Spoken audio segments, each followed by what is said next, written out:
Lula anunciou pela manhã de hoje o nome de 16 novos ministros do novo governo. Até o vice-presidente eleito Geraldo Alckmin vai assumir uma das pastas. Ele que até então Lula tinha dito que não iria assumir nada.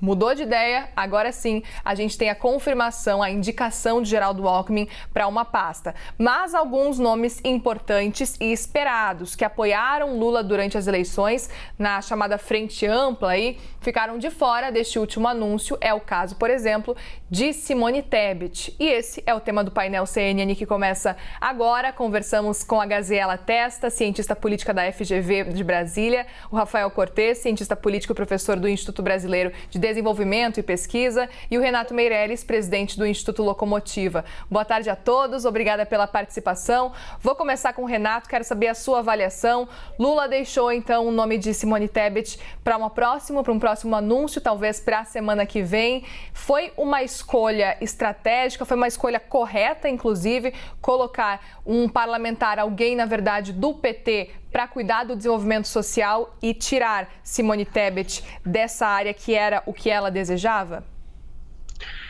Olá, boa tarde a todos, um prazer estar aqui novamente no CNN. Vamos lá, primeiro é necessário dizer o que significa ter um ministério com essa pluralidade toda, pluralidade racial, pluralidade de gênero, ter nomes como de Arielle Franco, nomes como do professor Silvio Almeida. Com relação à principal polêmica, e é uma polêmica que se deu pela ausência e não pela indicação, relacionado a Simone Tebet e Marina Silva, que foram apoiadoras fundamentais para a eleição do ex-presidente Lula. O principal cuidado que tem que ser tomado nessa análise é não colocar Simone e Marina Silva como concorrentes no mesmo cargo. Isso não aconteceu durante a campanha, isso não corresponde à visão que ambas têm. Tenho certeza que o presidente Lula também tem sobre a importância do cargo. Uma composição que tem se ventilado com Marina Silva com status de ministra, sendo a grande responsável pela discussão do clima, o que responde aí a uma demanda do mercado internacional. E Simone Tebet, no Ministério do Meio Ambiente, valoriza a importância já dita pelo presidente eleito que a questão do meio ambiente terá. Duas das principais responsáveis aí pela pela nova eleição do presidente Lula, ocupando um espaço que ganhará muita importância nos próximos 4 anos. Perfeito. Passo agora a palavra para o Cortes. Cortes, qual que é a sua avaliação? O anúncio de Wellington Dias no lugar de Simone Tebet, a gente sabia, né, que Simone Tebet desejava o desenvolvimento social, essa pasta em específico. É um anúncio, na verdade, que faz sentido a escolha de Wellington Dias, faz mais sentido para o PT? Como é que fica a situação do PT e principalmente de Lula com Simone Tebet a partir de agora? Em primeiro lugar, boa tarde, Muriel, Graziela, Meirelles, foi um prazer estar conversando com vocês. Eu diria, Muriel, que parte da resposta à sua pergunta tem um pouco a ver com o grande desafio que o presidente eleito teve. Cortes, a gente vai ter que te interromper, peço desculpas, porque nesse momento o futuro ministro da Fazenda, Fernando Haddad, está falando e deve anunciar novos nomes. Vamos ouvir. Agora a gente volta para o painel. Vamos lembrar que a gente está com a Graziela Testa, cientista política da FGV de Brasília, o Rafael Cortes, cientista político e professor do Instituto Brasileiro de Ensino e Desenvolvimento e Pesquisa, e o Renato Meirelles, presidente do Instituto Locomotiva. Peço desculpas, Cortes, acabei te interrompendo. Quero que a gente siga falando sobre isso e sobre Simone Tebet, esse foco, então, de Simone Tebet e como que pode ficar essa relação dela e com Lula, uma vez que Lula deu o ministério que ela queria tanto, que era desenvolvimento social, para um petista e não para ela, que era, no fim das contas, o que ela realmente esperava era pegar essa área que cuida aí do combate à fome. Qual que é a sua avaliação, Cortes? Então, Muriel, eu comentava que, para mim, o principal desafio na montagem do ministério é essa relação do PT com das demais forças políticas. Acho que a eleição de 2022 foi menos uma vitória petista e mais uma vitória do anti-bolsonarismo, ou de oposição ao governo atual. Isso dava uma pluralidade de forças mais relevantes e talvez quem personifique essa dificuldade de encaixar os interesses de um partido, que é um partido muito estruturado, é um partido de político profissional, onde já tiveram quadros importantes ocupando postos em outras áreas da administração pública. Talvez quem trate melhor esse dilema é a figura da senadora Simone Tebet, que foi uma pessoa super importante na campanha no segundo turno, mas que, por curiosidade, representa talvez um perigo ou um risco de uma rivalidade eleitoral dentro do governo. Acho que não é por um acaso que o PT fez o esforço para proteger algumas pastas, e aí o desafio de encaixar a Simone, reforçada pelo fato de que o seu partido, o MDB, tampouco encampou o nome da Simone Tebet. Às vezes aparecia como uma cota pessoal do presidente eleito, enfim. Isso dificultou e ainda está dificultando encaixar ela numa pasta de prestígio, mas que não gere turbulências políticas nesse governo que se inicia. Quero saber agora a opinião da Graziella também sobre isso. Obrigada por conversar com a gente, uma boa tarde também para você. Qual que é a sua avaliação? Isso deve afetar a relação de Simone Tebet com Lula? Ela não conseguir a pasta do desenvolvimento social? Boa tarde a todas e todos, muito obrigada pelo convite. Bom, eu acho que a ausência da Simone Tebet, ela vem dentro de outras ausências que são memoráveis até agora também. Quer dizer, onde é que está a coalizão nessa construção ministerial? Foi a primeira pergunta que eu me fiz quando eu vi essa lista. Onde estão os partidos que o PT vai precisar caso ele queira passar a legislação no Congresso? Há duas formas de construção de coalizão no Brasil. Ou por emendas parlamentares autorizativas, que o executivo dá a última palavra, ou via compartilhamento de ministérios. Então, a Simone Tebet, a despeito de ter feito um apoio que foi relevante, inegavelmente irrelevante no segundo turno para Lula, ela é parte de uma possível coalizão com o MDB. Então, eu entendo que o que está acontecendo é que Lula está, em primeiro lugar, forçando o MDB a deixar muito claro que essa vaga é do MDB, não é da sua cota pessoal, como já falou o Rafael, muito bem colocado. E, por outro lado, está querendo deixar claro que isso é parte da construção da coalizão, certo? Nesse sentido, me preocupa a ausência desses outros partidos que deveriam ou que precisam compor a coalizão caso o PT queira aprovar legislação no Congresso, porque se o PT não for fazer essa construção via compartilhamento de ministério, vai ser uma construção de coalizão muito cara via emenda parlamentar. Ainda que essas emendas não vão ser aquele orçamento que é secreto, continua sendo uma forma de gasto público que a gente entende como não sendo a mais eficiente. Então, eu acho que fica essa questão. Provavelmente essa turma vai ficar nas estatais, que é o que está restando. A gente ainda tem alguns ministérios relevantes, alguns postos relevantes, mas eu fiquei um pouco atenta a essa questão da construção da coalizão. Eu acho que a Tebet está entrando nesse mesmo bojo. Renato, você concorda que essa questão da coalizão ainda não apareceu? Até a Frente Ampla também não apareceu muito bem nessas primeiras indicações? Vamos entender as etapas aí que o Ministério está sendo formado, A primeira indicação foi a do núcleo duro do Ministério, os cargos que eram necessários, inclusive, para aprovar a PEC. Nós temos aí a questão do Fernando Haddad na economia, do ministro da Casa Civil, que vai ser responsável por organizar toda a casa, de Flávio Dino na Justiça. Eram os ministérios chaves aí que vão formar, digamos assim, aquela cozinha do Planalto, somando agora o senador eleito Wellington Dias, que vai tocar a principal vitrine histórica do PT, e o Padilha, responsável pela articulação política. São essas as etapas, E entrou aí nessa segunda leva, em especial os aliados de primeira hora do presidente eleito Luiz Inácio Lula da Silva. Esses 13 ministérios que faltam são exatamente os ministérios da composição política, que depende também da indicação desses partidos. Aliás, Lula sempre disse que irá governar principalmente com os partidos políticos. A Simone, vamos lembrar, ela não foi a aliada de primeira hora do Lula. O MDB, que irá fazer as indicações, digamos assim, na cota do partido, fazem parte daquela parcela que resistiu à indicação de Simone. No entanto, a Simone tem uma personalidade própria, um legado próprio, que se fortaleceu durante a CPI, se fortaleceu durante os debates eleitorais do primeiro turno, né?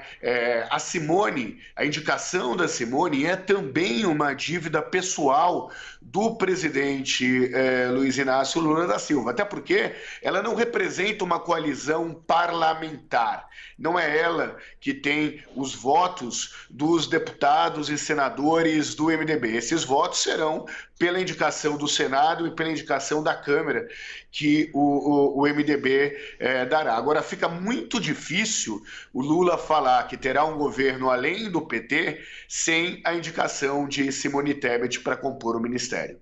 Vamos seguir falando então nela, em Simone Tebet, Cortez, porque há pouco o Renato comentava sobre essa possibilidade aí de recriar essa autoridade de mudança climática, autoridade para mudança climática, e essa autoridade seria Marina Silva, uma apuração até que o Gustavo Uribe trouxe para a gente. E aí sim, Simone Tebet seria a ministra do Meio Ambiente e Marina Silva ficaria como essa autoridade. Qual que é a sua avaliação? Faria sentido nesse caso, nesse momento, inclusive, que o Brasil vive? Faria, até porque o grande dilema da Simone Tebet, da senadora, é encontrar uma pasta que trouxesse, que agregasse capital político à sua imagem, né? Essa é uma das razões alegadas, por exemplo, de por que não aceitar ir para o Ministério da Agricultura, dado que, de alguma maneira, é uma pasta que ela já teria, de alguma maneira, um trânsito devido à sua origem do seu colégio eleitoral, e ela quer agregar algo mais forte, até possivelmente pensando no seu futuro político lá em 2026. A pasta do Ministério do Meio Ambiente oferece esse espaço, né, uma oportunidade para tratar de agendas de políticas públicas que foram muito desorganizadas na última administração e que provavelmente vão ser uma das vitrines, uma das principais fontes de preocupação e oportunidades que o governo eleito vai trazer para essa agenda de política pública, e, diria eu, né, talvez aquela que mais potencialize uma agenda de crescimento do Brasil pensando nos próximos 4 anos. Me parece que, nesse caso, o problema não é nem tanto a pasta, e acho que vai dar essa oportunidade que a Simone deseja, é muito mais dessa questão pessoal, de como fazer articulação com a Marina Silva, um nome importante também do ponto de vista político. Acho que tem uma ideia de não gerar nenhum tipo de rivalidade, fazer um acordo que ambas se sintam confortáveis. Acho que esse é o desafio das próximas horas para, eventualmente, esse anúncio ser formalizado na semana que vem. Graziela, claro, pode ir. Você me permite complementar essa análise que eu super concordo? Essa solução da autoridade climática separada do Ministério do Meio Ambiente resolve uma série de problemas também. Vamos lembrar que Marina Silva tem um histórico aí de atritos quando foi ministra do Meio Ambiente do primeiro governo Lula, né? Então, ela, como autoridade climática, vai para um tema com menos atritos e com maior potencial da exposição internacional e do reconhecimento internacional que ela construiu durante a carreira.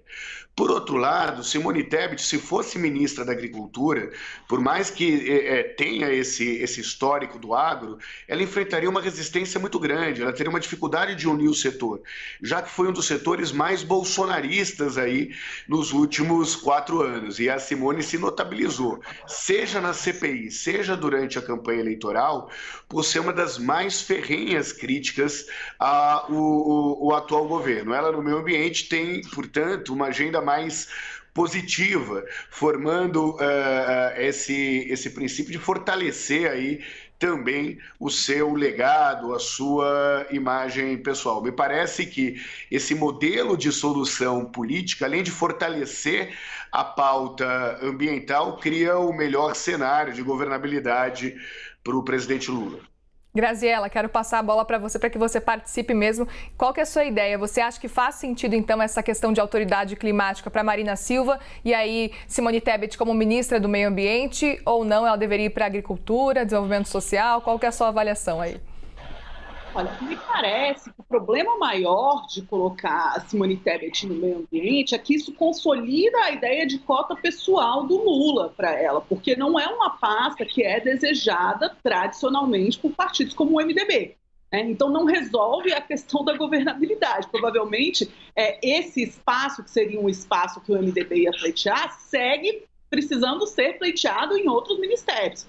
Essa questão vai se colocar de forma muito pesada quando o governo começar a falar, por exemplo, de reforma tributária, da âncora fiscal que vai precisar ser aprovada até agosto, vai precisar de uma maioria qualificada que vai ser necessário os votos desses partidos. E quando isso for necessário, vai ficar claro que precisa azeitar essa relação. Quer dizer, os ministérios são importantes.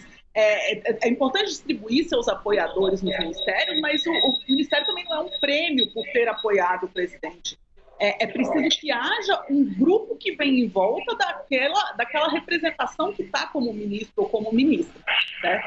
Então, nesse sentido, eu acho que também chama atenção a questão de gênero. Então, eu não estou falando nem a questão de gênero, principalmente do Lula, mas dos próprios partidos políticos, que não apontam pessoas dentro de seus quadros que sejam mulheres. Né? Então, a gente viu uma outra coisa que chamou a atenção nesse último turno, o número reduzido de mulheres, claro, que muito maior em relação ao governo passado, mas a expectativa é que fosse mais e que tivesse no coração, nas pastas relevantes e muito importantes.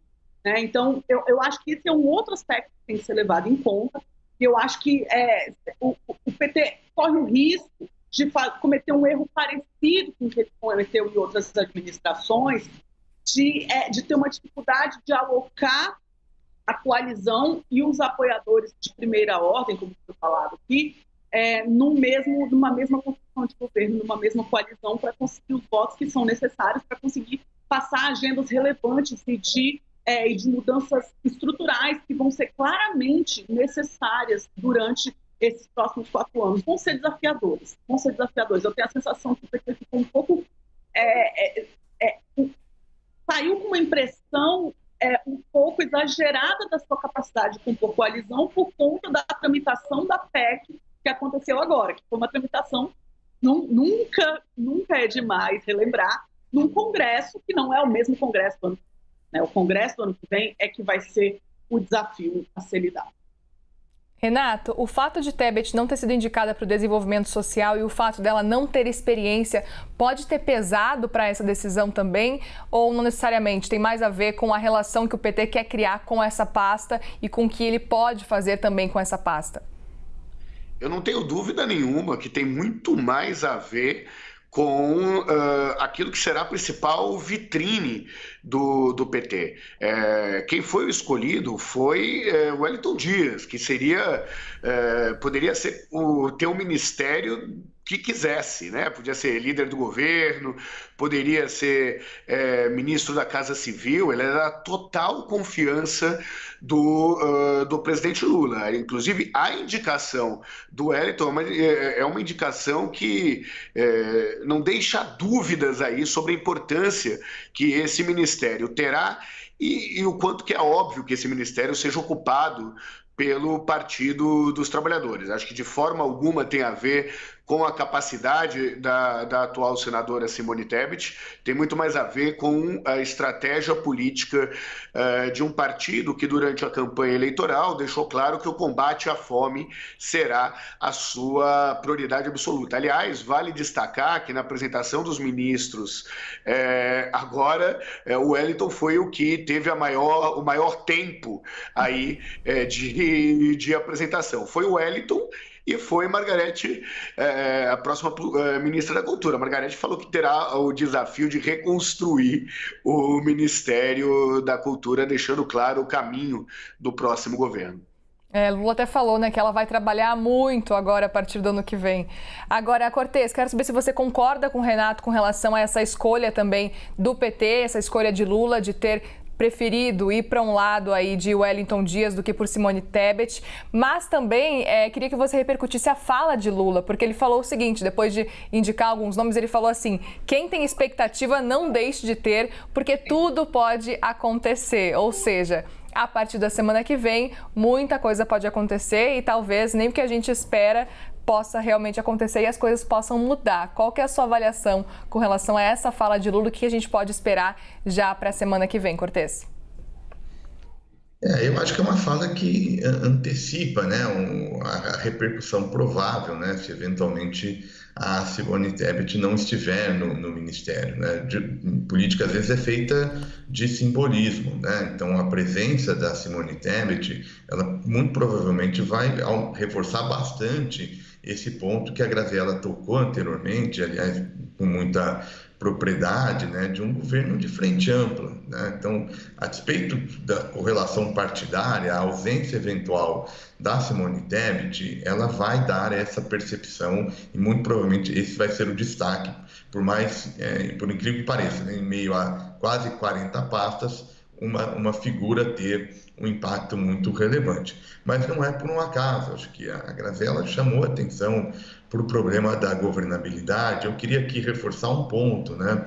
Essa construção da governabilidade, ela me parece que tem duas dificuldades adicionais quando comparado aos mandatos anteriores do presidente Lula, né? A primeira delas é de natureza política, né? Então um pouco é esse ponto de que vem lá da eleição de 2022, uma eleição muito apertada, um país muito dividido, o Lula, muito embora vencedor, chega também já, digamos, com um desgaste dos últimos anos, então também não vai ser tão trivial manter essa base aliada de pé e, sobretudo, uma nova correlação de forças entre o executivo e o legislativo, que a gente, para fins didáticos, né, coloca para o debate público como uma certa disputa entre Lula e o presidente da Câmara, Arthur Lira, que foi um nome importante na coalizão bolsonarista e que muito provavelmente vai continuar comandando a Câmara dos Deputados nos próximos 2 anos. Então, todo esse entorno político torna mais espinhosa a construção desse mandato. Então, acho que não é por um acaso que, a despeito da importância enorme que a presença da senadora Simone Tebet teve na eleição de 2022, ela ainda não conseguiu um posto, porque a engenharia política para fazer um ministério que tem essa capacidade, especialmente que é uma agenda de reconstrução, o próprio Lula fala reiteradamente que é um governo de reconstrução. Hoje a gente teve a divulgação do documento da equipe de transição chamando a atenção para esses buracos em várias pastas. Essa engenharia é complexa, o que acaba gerando aí um dilema para a escolha da senadora Simone Tebet. Falando em dilema, existe alguma possibilidade, Graziella, na sua avaliação, de Simone Tebet não ser indicada para nenhum cargo? Olha, acho que seria muito mal visto se isso acontecesse, né? E se entender que a frente ampla, a tal da frente ampla que terminou por se unir em torno da candidatura de Lula, em certa altura do final do primeiro turno ou logo no início do segundo, ia ser deixada para trás. E claro que isso é um problema a mais para a construção de governabilidade, então não seria muito interessante. Ainda que cabe observar que essa frente ampla não tenha o número de cadeiras que sejam consideradas relevantes, ela é importante no debate público e ela é importante, inclusive, para construir o resto da coalizão com o Centrão, que é o que tem o número de cadeiras relevantes, né? Então, eu acho que sim, seria pegaria muito mal se não houvesse a inclusão em algum lugar de Simone Tebet, porque, de fato, como eu já coloquei em outro momento, no meu entendimento, o apoio de Tebet foi fundamental para a eleição de Lula, né? Assim como foi do Partido dos Trabalhadores e de outros, mas o apoio foi fundamental e foi convicto, né? Não foi um apoio pró forma.